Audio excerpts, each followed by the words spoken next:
Hi guys, Assalamualaikum warahmatullahi wabarakatuh. I am Safana Nafisa and my partner is Aura Nabila.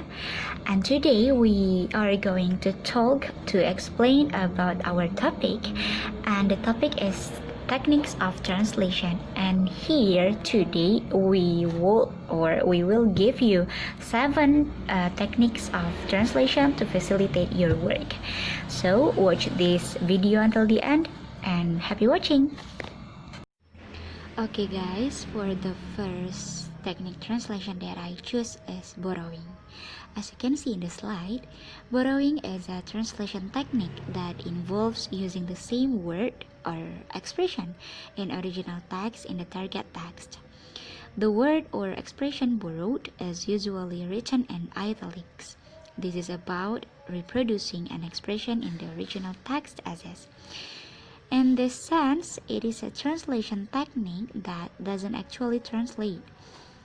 And as you know, guys, this technique have 2 types. First is pure borrowing without adjustment, and the second one is naturalized borrowing with adjustment, the spelling or pronunciation. And same with the slide. For example, is mixer. Mixer is a word from source language, and we can translate into Indonesian or target language, and it will be mixer. And the next slide is cock. When a translator uses this technique, he or she is creating or using a neologism in the target language by adopting the structure of the source language. And calc translation is basically taking the meaning of a word from the source language and wrapping it with the equivalent word in target language. And for the example of this technique is Directorate General as a source language, and we can translate into target language into Indonesian, and it will be Directorate Jenderal. And guys, the third one is a literal translation. Usually this is called a literal translation or metaphrase. This means word for word translation, achieving a text in the target language which is as correct as it is idiomatic. According to Vinay and Darbelnet, a literal translation can only be applied with languages which are extremely close in cultural terms, and it is acceptable only if the translated text retains the same syntax, the same meaning, and the same style as the original text. And as you can see in the slide, for the example is my house is in the right side.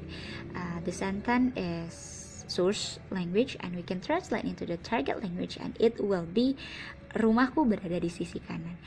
And yes, this translation translate the word for word and seeing the good structure.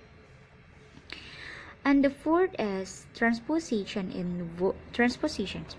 Transpositions involves moving from one grammatical category to another without altering the meaning of the text.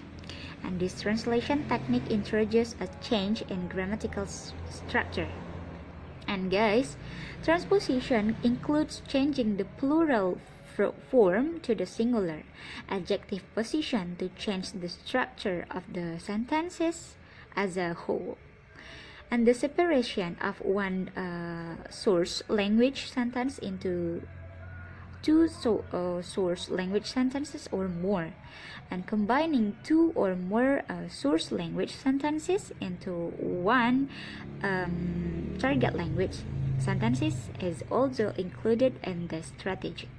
And changing the position of the adjective in the noun phrase and changing it from the plural to the singular or vice versa is a must for the translator. And for the example of this translation is adapt. Adapt is a word from source language, and we can translate into the target, and it will be sangat terampil.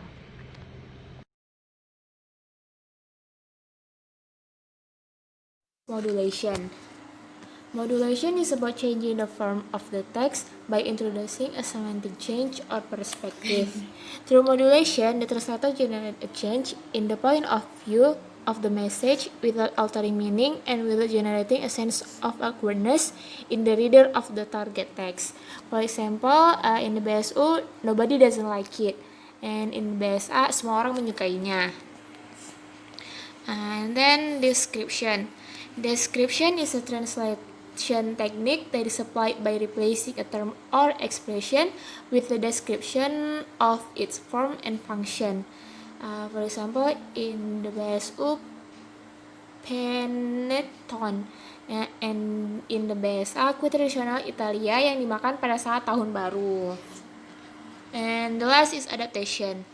Adaptation, also called cultural substitution or cultural equivalent, is a cultural element which replaces the original text with one that is better suited to the culture of the target language. This achieves a more familiar and comprehensive text. Adaptation occurs when something specific to one language culture is expressed in a totally different way that is familiar or appropriate to another language culture. It is shift in cultural environment. For example, in BSU, as white as snow, and in the seputih kapas.